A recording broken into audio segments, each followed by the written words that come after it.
Okay, well look, here we are at the oil gauge on the TE20. It's a TEA20 oil gauge, and if you have a look at that, you can see that it goes to 100 pounds per square inch, and it gets its signal. We come around the back of the dash. That's the back of the gauge there, and you can see a little pipe comes in halfway through here. That pipe comes down, around, down through here, under the battery case. And when it comes out from the battery case, it comes along behind your oil filler, then down under your starter motor to this bolt here, and this is a Banjo fitting. And up the top here you have your steering track rod, and this is your radius rod. So looking down from the starter motor, you see it like that. So these oil lines, they are available. I have them. I'll put a link in this video for sure, but when you need to get this off to put a gauge on it, I'm be a bit wobbly here because I'm handheld, but I'll try and deal with it best I can. I'll change where that monitor goes, and if I come in through here, I should be able to undo this bolt.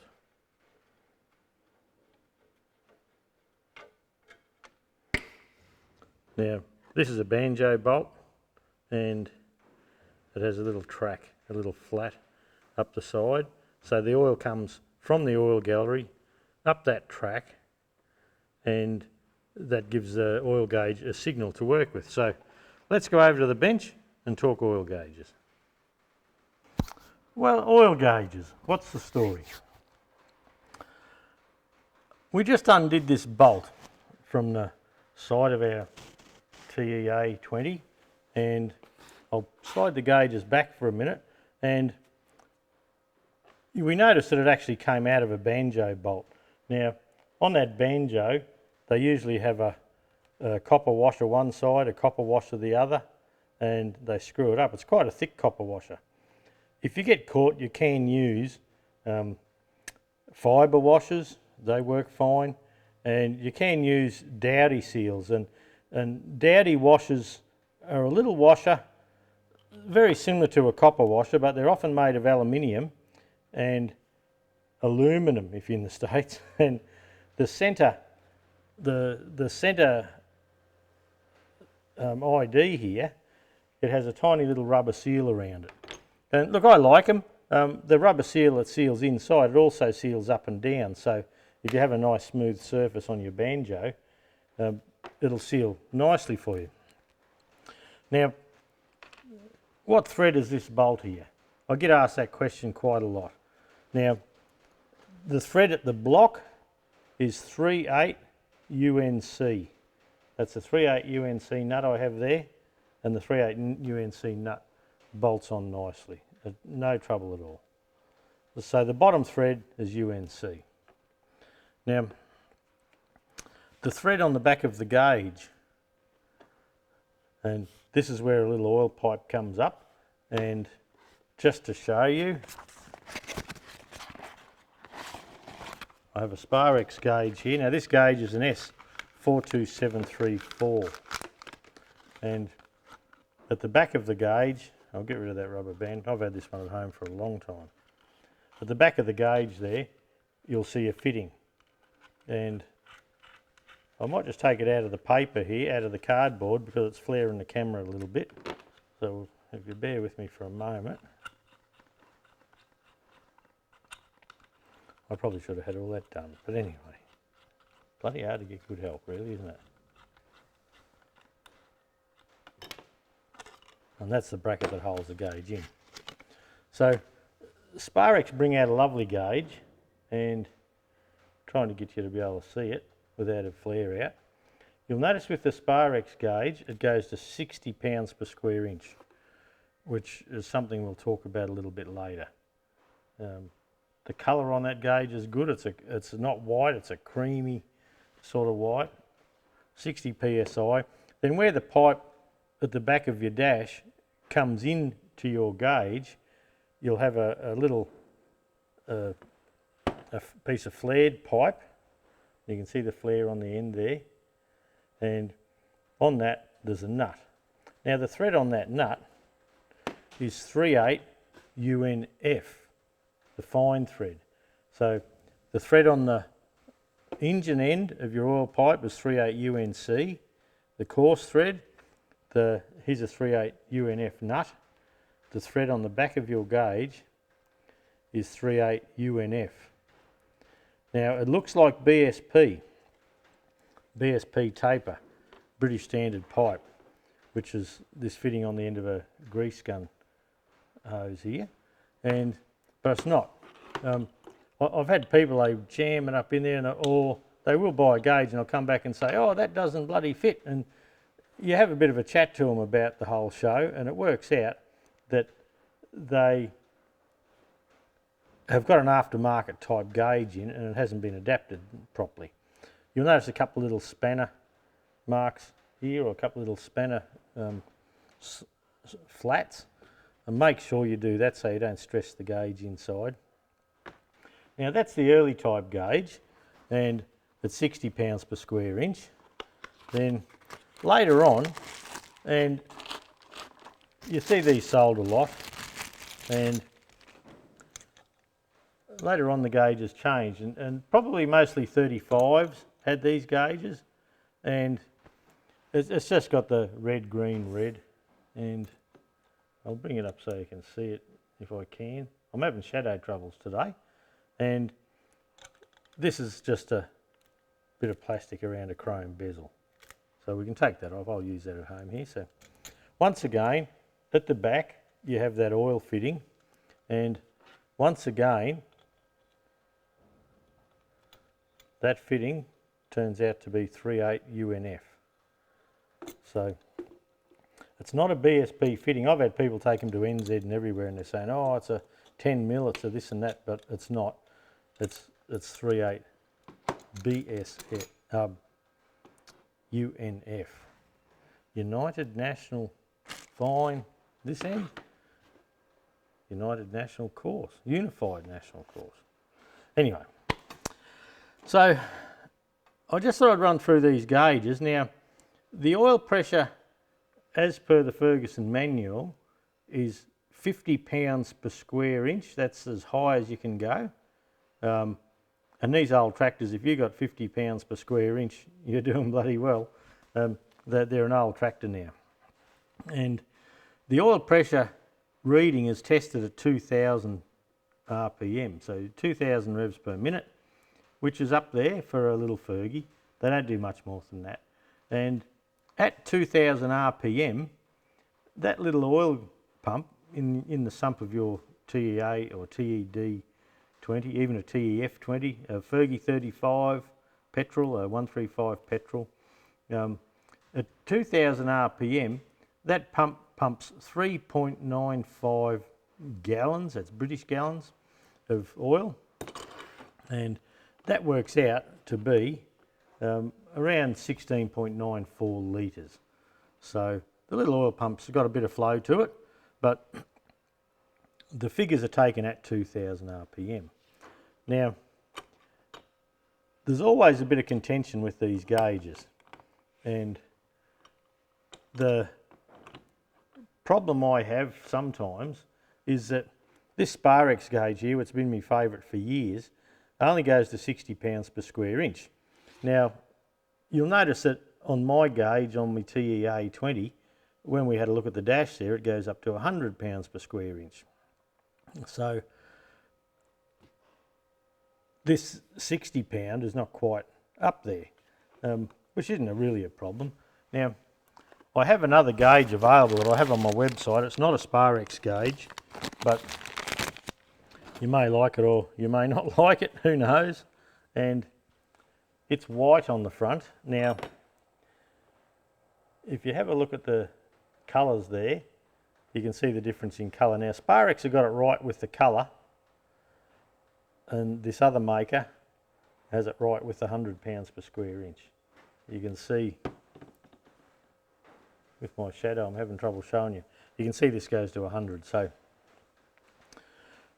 So if you're ridgy-dig and really want to keep your tractor exactly how it was and, you know, get all itsy about it, the 100 pounds per square inch gauge is probably a good one to go with. If you just want a good quality gauge, it looks the same, that only you and me will know that it goes to 60 and no higher, that's no problem either. Now, one advantage with this Sparex gauge here versus this one here is to get the range, the pins are a similar number of, a similar distance apart. And so the full range of the gauge here is 60 pound, the full range here is 100 pound. So you go from the needle to 20 right over here. And so from there to 20 you've probably got 8 millimetres. From 0 to 20 here you've got probably 5 maybe, if you're lucky. So this has a clearer, yeah, just a clearer face on it really. And it's a nice colour, I think it's a proper colour. So no one's doing the gauges exactly right. This one would be pretty right, as far as I'm aware, for the 35s, 135s, anything like that. So on our engine rebuild, I'll put some of this out of the way. Yesterday I had an old pipe going up to the gauge. So I grabbed the pipe and on this end here, I put an 1/8 gas male nipple. And that male nipple allows me then to go to a 1/8 gas or 1/8 BSP and to a female socket here. And just for testing your tractor, you can then put a hose in, a tapered hose, because it's a tapered fitting. And that hose there that I've used, they're cheap and easy. That's not a $100 hose off NZ or that. That's an El Cheapo grease gun hose, and it's good for working pressure, recommended working pressure 4,500 pounds per square inch. So that way there you can get a gauge on the end. Now I don't like putting this sort of gauge on the end. I usually use the glycerin filled, the good quality ones. But getting back to the fitting here that I made, there's a couple of things we could talk about.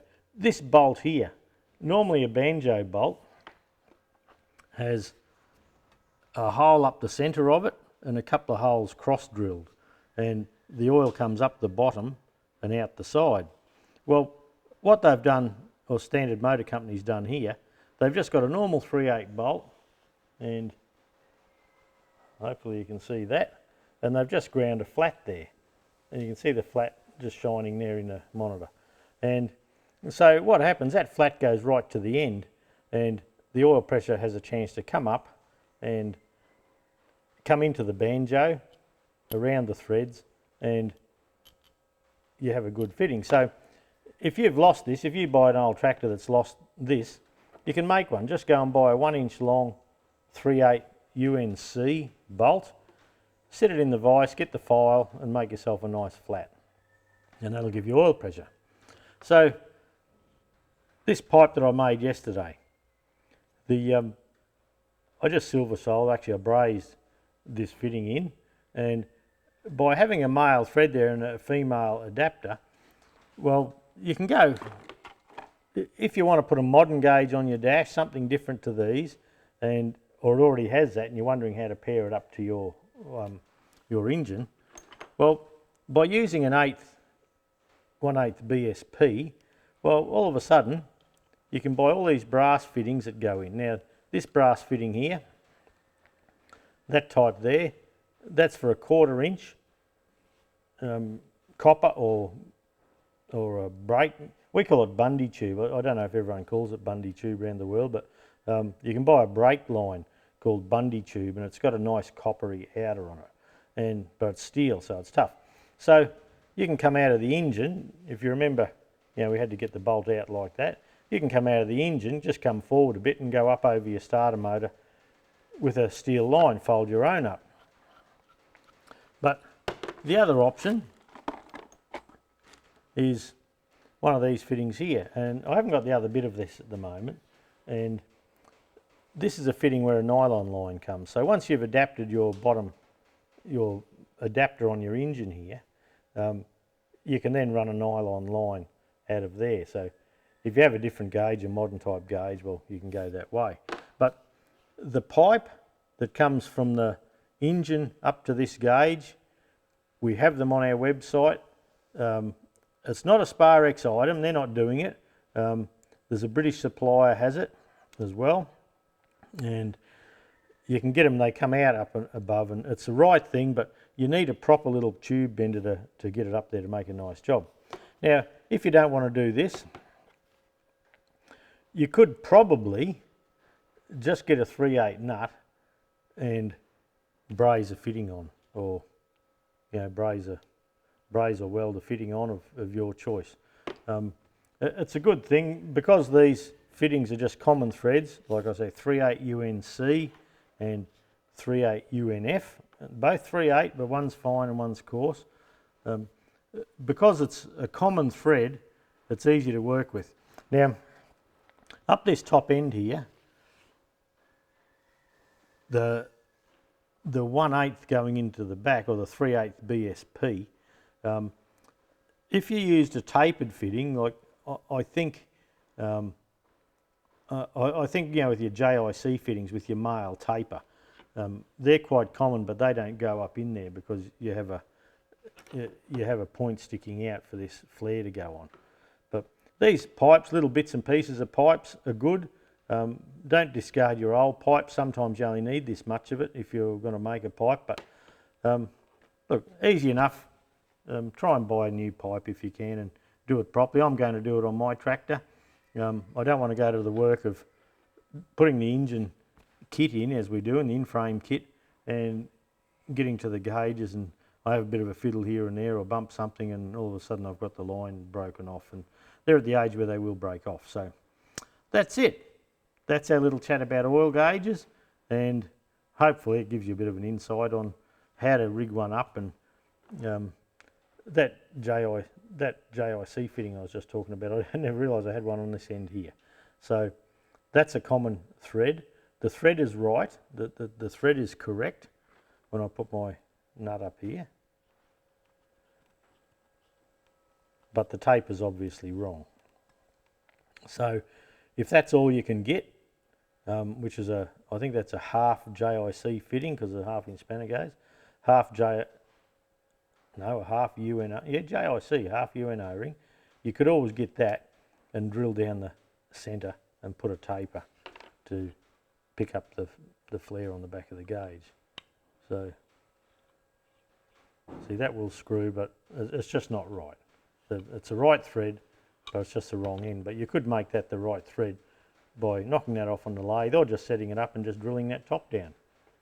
Depends how desperate you get. Okay, all the parts I'm showing here, the gauges and all that, I'll make sure there's a link on the website to whichever one you prefer. And yeah, let's move on. Let's have a look at some, I don't know, pistons or sleeves or something interesting.